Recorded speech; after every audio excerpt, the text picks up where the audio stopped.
जय हिंद दोस्तों। आज का टॉपिक बहुत ही ज्यादा इंटरेस्टिंग होने जा रहा है क्योंकि आज हम इसके अंदर में क्या पढ़ेंगे पार्टनर्स के रेशियो के बारे में और गुडविल के बारे में। और टॉपिक का नाम है change in profit sharing ratio among the existing partners. और अगर अभी तक आपने हमारा चैनल सब्सक्राइब नहीं किया है तो सब्सक्राइब कर सकते हैं, बेल आइकन को दबा सकते हैं ताकि कोई भी नोटिफिकेशन हो तो वह आप तक हमेशा पहुंच सके। तो ये जो टॉपिक है आज का वो बहुत ही ज्यादा इंटरेस्टिंग होने जा रहा है। आप ध्यान से पूरी की पूरी वीडियो देखिए और बहुत ही सिंपल वे में आज आपको समझाने वाले हैं। देखिए, change in profit sharing ratio का मतलब क्या होता है, पहले तो हम ये समझ लेते हैं। इसमें यह बात कही गई है कि जो प्रॉफिट का शेयरिंग रेशियो होता है वो चेंज किस किस कंडीशंस पे होगा। इसके अंदर हमें पढ़ना है कि प्रॉफिट का जो रेशियो है वो कब कब चेंज होगा, कौन कौन सी वो कंडीशन है जिसमें प्रॉफिट का रेशियो चेंज होगा, कैसे एग्जिस्टिंग पार्टनर्स के बीच में। मतलब ऑलरेडी अगर दो पार्टनर है तो वो अपना रेशियो क्यों चेंज करेंगे, क्या रीजन है रेशियो चेंज करने का, वो पढ़ेंगे। अच्छा, इसमें रेशियो क्या है? रेशियो का मतलब जैसे इनका रेशियो 50-50% था, जब नॉर्मल सी बात है, एक होता है सोल प्रोप्राइटर। सोल प्रोप्राइटर का मतलब होता है एक व्यक्ति जो कि बिजनेस को कर रहा है। बट पार्टनरशिप में जो हम पहले पढ़ चुके हैं वो क्या पढ़ चुके हैं, इसमें मिनिमम 2 पार्टनर्स तो होते ही होते हैं। इनका काम क्या होता है, दोनों पार्टनर मिलके एक शेयरिंग रेशियो बांटते हैं कि हम इतने इतने में काम करेंगे। ये रेशियो इन दोनों के बीच में होता है जो कि पार्टनरशिप डीड में कहते हैं, जिसे नॉर्मल भाषा में पार्टनरशिप हम एग्रीमेंट भी कह सकते हैं। तो दोनों का रेशियो जो है वो ऑलरेडी डिसाइड हो चुका है कि दोनों का रेशियो 50-50% होगा या 75% ए का होगा, 25% होगा, या फिर इसका 25% इसका 75 होगा। इनका आपस में क्या है, म्यूचुअली एग्रीमेंट होगा। उस म्यूचुअली एग्रीमेंट में ये बातें लिखी गई होगी। तो क्या क्या कंडीशन है जबकि ये रेशियो जो इनका दे रखा है वो चेंज करेंगे, किस किस कंडीशन पे रेशियो चेंज करेंगे। एक्चुअली नॉर्मल सी चीज है, मान के चलिए आपके पास में, आपको मैंने बताया कि दो पार्टनर है, एक का रेशियो 50% है और दूसरे का रेशियो भी 50% है। अब ये अपने रेशियो को चेंज करेंगे, तो चेंज करेंगे तो मानिए रेशियो चेंज हो गया और अब हो गया 75% और 25%। ये तो एक कंडीशन ये हुई कि ये खुद चेंज कर ले कंडीशन म्यूचुअली, या दूसरी कंडीशन ये होगी जब कोई नया पार्टनर, न्यू पार्टनर आएगा। न्यू पार्टनर जैसे ही आएगा तब भी रेशियो क्या हो जाएगी, चेंज हो जाएगी। न्यू पार्टनर जाए या कोई पार्टनर रिटायर हो या किसी पार्टनर की डेथ हो, ऐसे कंडीशन के अंदर में भी प्रॉफिट शेयरिंग रेशियो जो होता है हमारा वो क्या हो जाता है, चेंज हो जाता है। तो आज ये आगे पढ़ लेते हैं। विदाउट एनी एडमिशन, बिना किसी एडमिशन के, मतलब कोई भी पार्टनर, ये एडमिशन के अंदर में स्कूल के बच्चे का एडमिशन नहीं हो रहा, किसका एडमिशन हो रहा है भैया, पार्टनर्स का हो रहा है, ठीक है ना। पार्टनर्स, नया पार्टनर का एडमिशन हो रहा है। अगर विदाउट एनी एडमिशन, बिना किसी एडमिशन है, किसके, पार्टनर के, और रिटायरमेंट, रिटायरमेंट भी किसका हो रहा है, पार्टनर का। मतलब ना ही तो किसी का एडमिशन हुआ, ना ही किसी का रिटायरमेंट हुआ, किसका, पार्टनर्स का। Sometimes the partners may decide, इसमें पार्टनर डिसाइड करते हैं to change their existing profit ratio, जो उनकी एग्जिस्टिंग का मतलब है जो पहले थी, अगर उस रेशियो को क्या करते हैं, चेंज करते हैं। यहां लाइन आई ना, चेंज करते हैं। This may result in the gain, इसमें रिजल्ट क्या आएगा, कोई गेन करेगा या फिर कोई दूसरा क्या करेगा, लूज करेगा। मतलब कि एक को गेन होगा और दूसरा क्या करेगा, सैक्रिफाइस।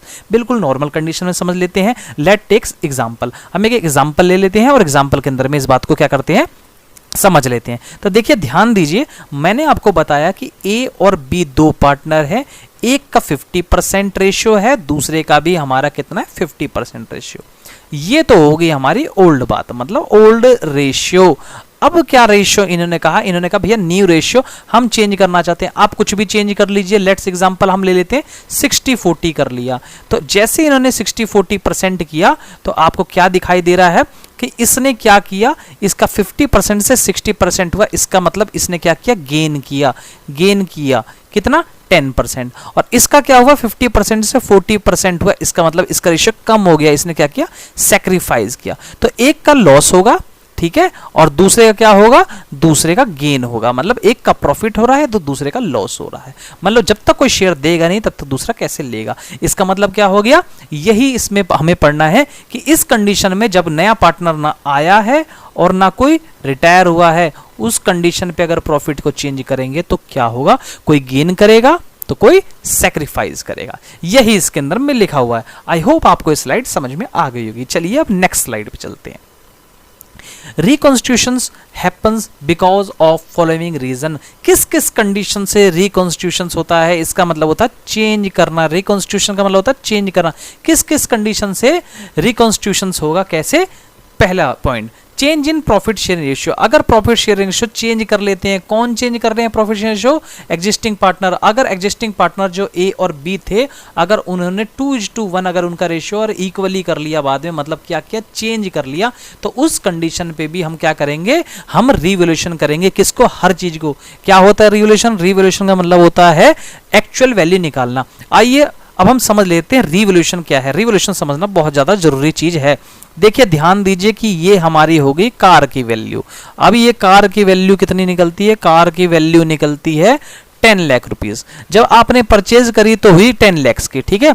अब आप इसको रिवैल्यूएट कर रहे हो कि आफ्टर 4 ईयर, 4 साल बाद, आप नॉर्मल सी बात बताइए, 4 साल बाद इसकी वैल्यू 10 लाख से कितनी होगी? अब हो गई भाई 6 लाख रुपए, 5 लाख रुपए। तो इसका मतलब क्या हो गया? 4 लाख का क्या हो गया? लॉस हो गया है। ये आगे बात समझो। यही दूसरी तरफ से अगर मैं किसी लैंड एंड बिल्डिंग की बात करता हूं, तो लैंड एंड बिल्डिंग की वैल्यू अगर मान के चलिए कि हमारी 10 लाख दे रखी है, तो समय के बाद में वो 20 लाख की हो गई कुछ समय बाद में। तो इसका मतलब यहां पे क्या हुआ है? इंक्रीज हुआ है, यहां पे प्रॉफिट हुआ है, और यहां पे क्या हुआ है? हमको लॉस हुआ है। कितना? हमारे को 4 लाख रुपए का। तो अगर इन दोनों को मैं कंपनसेट करूं कि यहां 10 लाख का प्रॉफिट हुआ हमको, तो मैं लिखूंगा 10 लाख रुपए का हमको क्या हुआ भाई? प्रॉफिट। और उसमें से अगर मैं माइनस कर दूं कितना? 4 लाख रुपए का क्या? लॉस। तो मुझे एक्चुअल में कितना बचा है? एक्चुअल में बचा है 6 लाख रुपए। ये किसका होगा? जो पुराने पार्टनर है, एग्जिस्टिंग पार्टनर, ठीक है ना। तो इसलिए जरूरत पड़ती है। तो ये मैंने आपको बता दिया। इसी को क्या कहेंगे हम? इसी को कहेंगे revaluation. Revaluation assets and liability की होती है, ठीक है ना। रिवैल्यूएशन किया जाएगा इन सब का, ठीक है। आगे आइए, सेकंड पॉइंट कब कब चेक होगा? दूसरा, admission of a new partner. अगर न्यू पार्टनर एडमिशन करता है, उस कंडीशन पे भी ये चेंज हो जाएगा।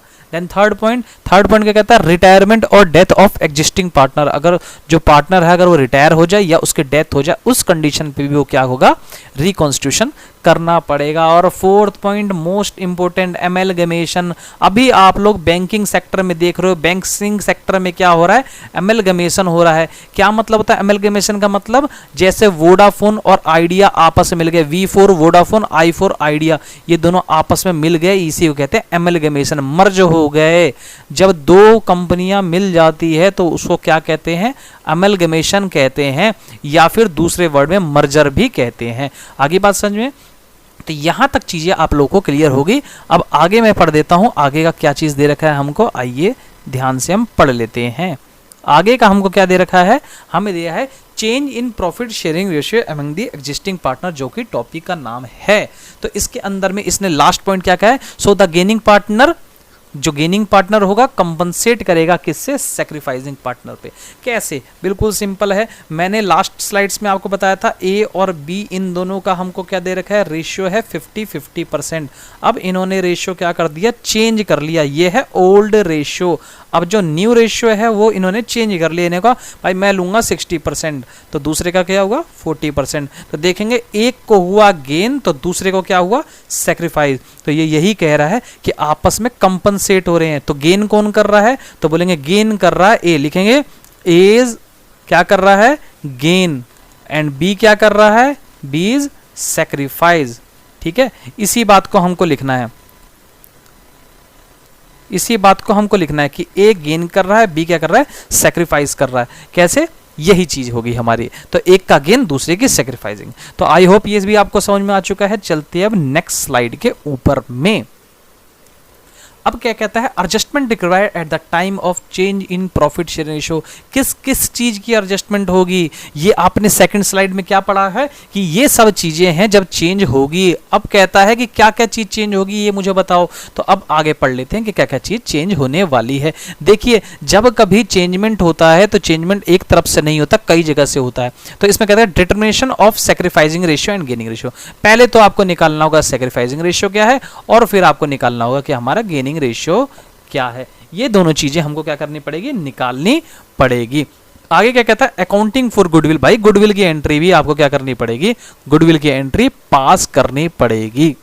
क्योंकि जब कभी कोई भी बिजनेस में नया पार्टनर आएगा तो एग्जिस्टिंग पार्टनर की गुडविल्स जो होगी वो आपस में क्या करेंगे, आपस में डिस्ट्रीब्यूट करेंगे। अकाउंटिंग ट्रीटमेंट ऑफ रिजर्व, जो हमारा रिजर्व है वो भी ओल्ड पार्टनर्स ले लेंगे और एक्यूमुलेटेड प्रॉफिट भी वो ले लेंगे। फिर कहता है accounting for revolution of assets and liability, सारे एसेट्स को और सारी लायबिलिटी को दोबारा क्या करेंगे, उस डेट तक रिवोल्यूशन करेंगे और कैपिटल की क्या करेंगे, रीएडजस्टमेंट करके एडजस्टमेंट करी जाएगी। ये सभी काम होंगे।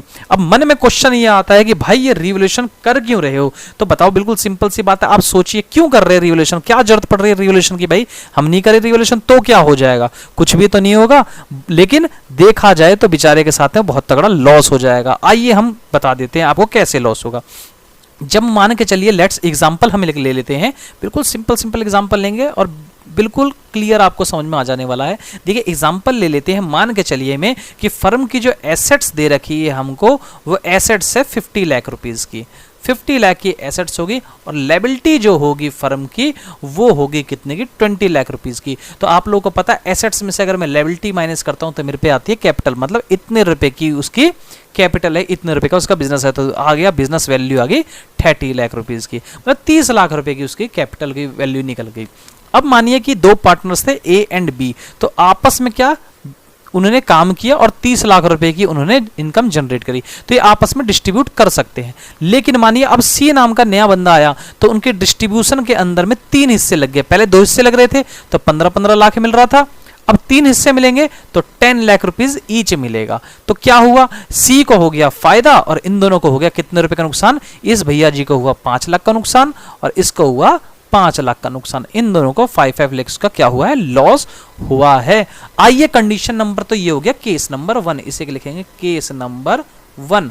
आइए अब केस नंबर 2 कर लेते हैं। केस नंबर 2 ये कहता है कि मान के चलिए में जो एसेट्स है फर्म की वो है अब 60 लाख रुपीस की और लोन और लायबिलिटी बहुत ज्यादा होगी और लायबिलिटी अब जो फर्म की है वो मान के चलता हूं 80 लाख रुपए की है। उस कंडीशन पे अगर आप देखोगे तो उसका क्या हुआ पड़ा है, लॉस हुआ पड़ा है, कितने रुपए का, 20 लाख रुपीस माइनस में गया हुआ है। तो जब जहां पे अभी 2 पार्टनर थे तो लॉस कितना था, 10 लाख रुपए था। अब क्या है, तीसरा पार्टनर आ गया तो लॉस क्या होगा, 3 टुकड़े में बढ़ जाएगा, मतलब 20 लाख को 3 से डिवाइड करेंगे तो अप्रोक्स 6,66,000 रुपए के आसपास आएगा। तो बताइए नया पार्टनर ये लॉस क्यों बियर करे, अगर ये लॉस बियर नहीं करेगा तो इसको प्रॉफिट में भी हिस्सा यहां नहीं मिलेगा। इसलिए कहते हैं कि आप रिवोल्यूशन कर लो उस डेट पे जिस डेट में नया पार्टनर आया। मानिए कि नया पार्टनर आया 1 जून 2021 में, मतलब नया पार्टनर 1 जून 2021 में आया, तो 1 जून 2021 से पहले डेट क्या होगी, 31 मई 2021। तब तक का जितना भी प्रॉफिट हुआ है, जितना भी लॉस हुआ है, जितने भी एसेट्स है और जितने भी आपकी लायबिलिटीज है, ये सब आप क्या करो, ओल्ड पार्टनर्स के बीच में क्या कर लो, डिस्ट्रीब्यूट कर लो, डिस्ट्रीब्यूट, ताकि जो नया पार्टनर आए वो नए सिरे से क्या करे, काम कर सके। तो 31 मई 2021 तक वो क्या करेगा, जितना भी उसका हिस्सा बनता है, शेयर बनता है, वो क्या करेगा, आपस में डिस्ट्रीब्यूट कर लेंगे। यही इसके अंदर में मेन चीज है जो कि हमें क्या है, समझने वाला है।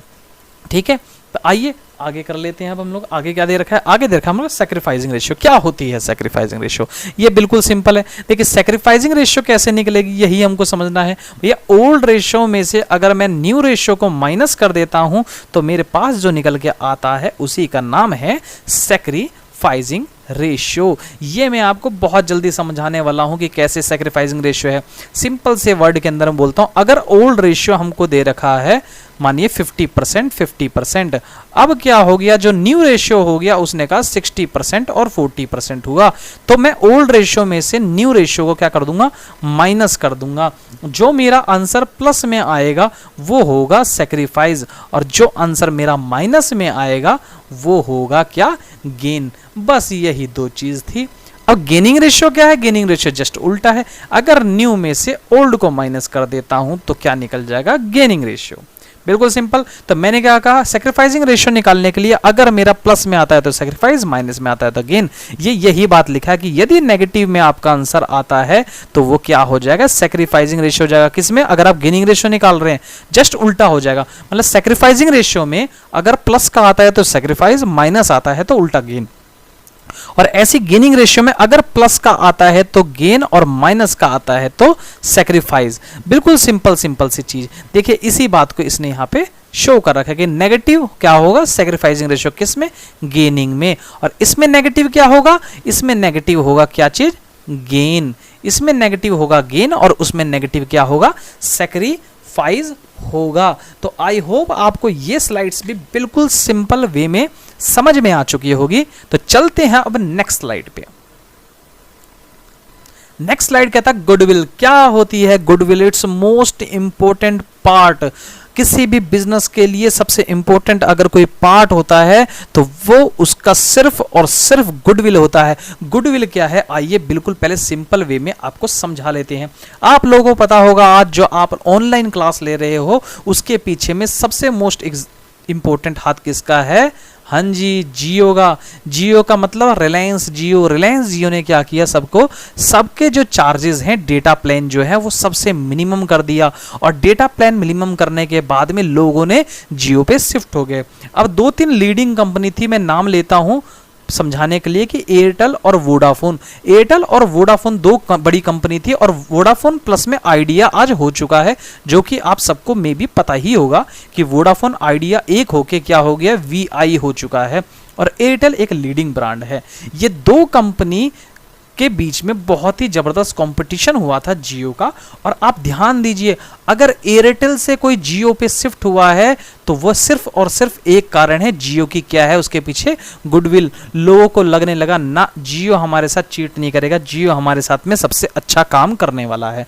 और अगर अभी भी लोग एयरटेल पे हैं, जियो पे नहीं आए, अभी भी कुछ लोग हैं जो कि सिर्फ और सिर्फ एयरटेल यूज कर रहे हैं या फिर इनफैक्ट वोडा यूज कर रहे हैं, इसका मतलब क्या है, इनकी क्या है, गुडविल है। आज भी जो लोग इसी को यूज कर रहे हैं इसका मतलब उसकी क्या है, गुडविल है। और गुडविल का मतलब होता है नाम। हर कोई क्या बनाने में लगा है, नाम बनाने में लगा है, name. The name and fame of any company, किसी भी कंपनी का नेम और फेम, नाम और पहचान ही किसी कंपनी की क्या कहलाती है, गुडविल कहलाती है। तो आइए अब गुडविल की डेफिनेशन पढ़ लेते हैं, जो कि अकाउंटिंग स्टैंडर्ड 26 के अंदर में इसके बारे में पूरी की पूरी नॉलेज दे रखी है। तो आइए अब गुडविल हम लोग पढ़ लेते हैं कि गुडविल क्या है। तो गुडविल क्या है, goodwill is the established reputation of a business regarded as a quantifiable assets and calculated as a part of its value when it is sold। मतलब कहता है गुडविल तब तक आप पता नहीं कर सकते भैया जब तक उसको क्या ना की जाए, बेची ना जाए। मतलब किसी भी फर्म की गुडविल आप नहीं बता सकते। फर्म की गुडविल तभी पता चलेगी जब वो क्या होगी, सोल्ड आउट होगी। सोल्ड आउट, सोल्ड आउट का मतलब बेचा जाएगा। जब तक आप उसको नहीं बेचोगे उसकी वैल्यू नहीं पता चलेगी। इसका मतलब उसको बेचना जरूरी है उसकी वैल्यू पता करने के लिए।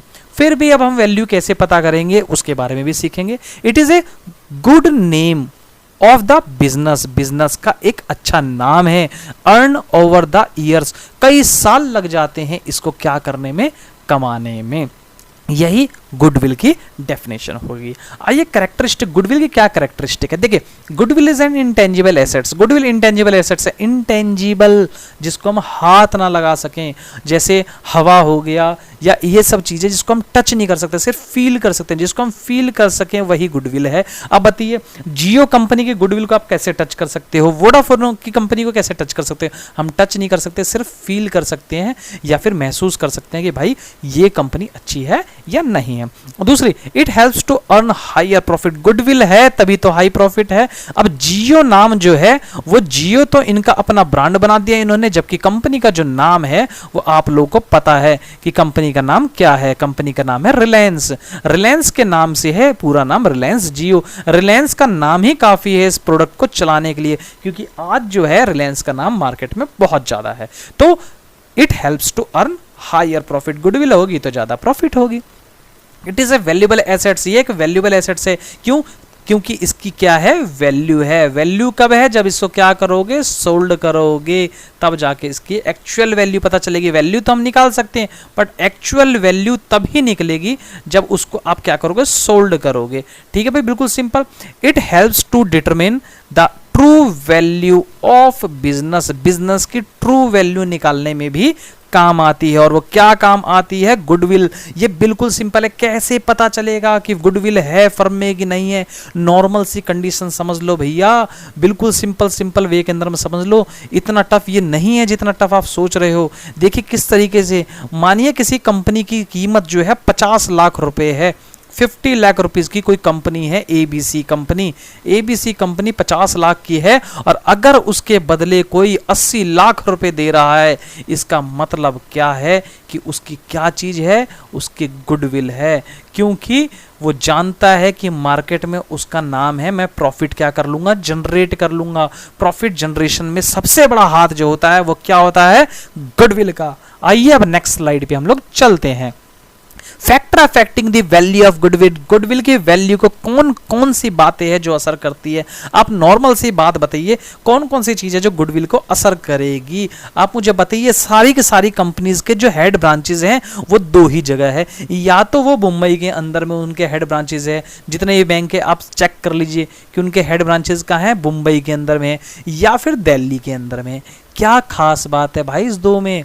भैया बिल्कुल कुछ भी खास बात नहीं है। ये 2 एक ऐसी जगह है जहां पे इंटरनेशनल एयरपोर्ट्स हैं, और इंटरनेशनल एयरपोर्ट से कहीं पे भी जाना क्या होता है, बहुत मुश्किल होता है? नहीं भाई, बहुत ही ज्यादा इजी होता है। इस कंडीशन से, इस वजह से कि इंटरनेशनल आप लोगों को कहीं आना जाना किसी बिजनेसमैन के लिए बहुत ज्यादा सुटेबल होता है, इसलिए हर कंपनी क्या चाहती है, मुंबई और दिल्ली के अंदर में अपना हेड ब्रांच बनाए। तो वैल्यू कौन कौन सी बातें हैं जो कि फैक्टर अफेक्टिंग करती है गुडविल पर? आइए, पहला लोकेशन। अगर आपका बिजनेस लोकेशन अच्छी जगह होगा, गुड प्लेस पे होगा, तो इसका मतलब आपकी गुडविल क्या होगी, गुडविल भी अच्छी होगी। गुड प्लेस पे होगा, इसका मतलब गुडविल भी क्या होगी, इंक्रीज होगी और अच्छी होगी। देन सेकंड क्या कहता है, टाइम। अगर आपने बिजनेस स्टार्ट किया, सिर्फ 6 मंथ हुए हैं, तो उस पर कोई इतनी जल्दी भरोसा नहीं करता। लेकिन अगर कोई लिखता है सिंस 1951, मतलब 1951 से हम हैं मार्केट में, इसका मतलब क्या है, उसकी वैल्यू क्या है, बहुत ज़्यादा बढ़ गई। आप लोगों को एक ब्रांड का नाम पता होगा, क्या चीज़, रेमंड। रेमंड ब्रांड एक ऐसा ब्रांड है जिसकी गुडविल बहुत ज़्यादा है क्योंकि वो बहुत ही पुराना है। आगे बात समझ में। फिर आता है नेचर ऑफ बिजनेस। बिजनेस का क्या नेचर हो गया? तो नेचर ऑफ बिजनेस में अगर हम जाते हैं तो बिजनेस का क्या नेचर हो गया? अगर आप जो बिजनेस कर रहे हो, अगर वो मैन्युफैक्चरिंग है या फिर ट्रेडिंग है, मैन्युफैक्चरिंग बिजनेस है तो इसका मतलब उसकी गुडविल अलग होगी और ट्रेडिंग की गुडविल भी अलग होगी। तो मैन्युफैक्चरिंग बिजनेस है और बिजनेस में आप पे बहुत सारी मशीनरी है और बिजनेस में बहुत सारे आप पे लेबर्स हैं। इस कंडीशन पे आपकी गुडविल क्या होगी, कम होगी नहीं, इंक्रीज होगी, बढ़ेगी और ज़्यादा ही होगी। देन नेक्स्ट है कैपिटल रिक्वायरमेंट, जिसमें कैपिटल, मानिए 2 पर्सन है, पर्सन नंबर ए और पर्सन नंबर बी, ये दोनों बंदे मार्केट में बैठे हैं। एक ने बिजनेस स्टार्ट किया 1 लाख रुपए से और एक ने बिजनेस स्टार्ट किया है 1 करोड़ रुपए से। अब बताओ दोनों में ज्यादा बिजनेस किसका स्टैब्लिश होगा? इसका स्टैब्लिश होगा। ये मार्केट को कैप्चर कर जाएगा, हर काम ये फटाफट कर जाएगा। इसको करने में टाइम लगेगा क्योंकि इसकी जो रिक्वायरमेंट कैपिटल बहुत ही ज्यादा कम है। जिसकी कैपिटल ज्यादा होगी वो बहुत ही इजिली कर लेगा। आज जियो ने सभी मार्केट्स में जितने भी मोबाइल ब्रांड्स हैं उनकी बैंड बजा दी है। रीजन क्या है? ह्यूज कैपिटल, सबसे ज्यादा कैपिटल थी। इतनी ज्यादा कैपिटल थी कि एक बार में पूरी मार्केट को इसने क्या कर लिया, कैप्चर कर लिया। और अराउंड आज 30% से भी ऊपर लोगों के पास में रिलायंस जियो है। और शुरू में इसका नेटवर्क क्या था? शुरू में सिर्फ इस पे 0 कस्टमर थे और आज 30% की ग्रोथ कर लेना, ये बहुत बड़ी अचीवमेंट है कि 30% को पार कर जाना। देन नेक्स्ट आता ऑनर्स रेपुटेशन। जियो की मैंने बात बताई ना, जियो क्या है? यस, मैं ब्रांड एम्बेसडर की वाली बात या फिर ब्रांडिंग नहीं कर रहा जियो की, सिर्फ हम क्या कर रहे हैं, सिर्फ हम नॉलेज के लिए सीख रहे हैं इस चीज को। ऑनर्स रेपुटेशन, मतलब ऑनर्स की क्या रेपुटेशन होगी, किसी बिजनेसमैन का रेपुटेशन क्या होगा, तो जियो का रेपुटेशन किससे है, रिलायंस से। और रिलायंस का रेपुटेशन किससे है भैया जी, रिलायंस का रेपुटेशन है मुकेश अंबानी जी से। जैसे ही मुकेश अंबानी लग जाता है सारी चीजें यहीं से स्टार्ट हो जाती है। आइए नेक्स्ट है मार्केट सिचुएशन। मार्केट की अगर सही है तभी जाए काम चलेगा।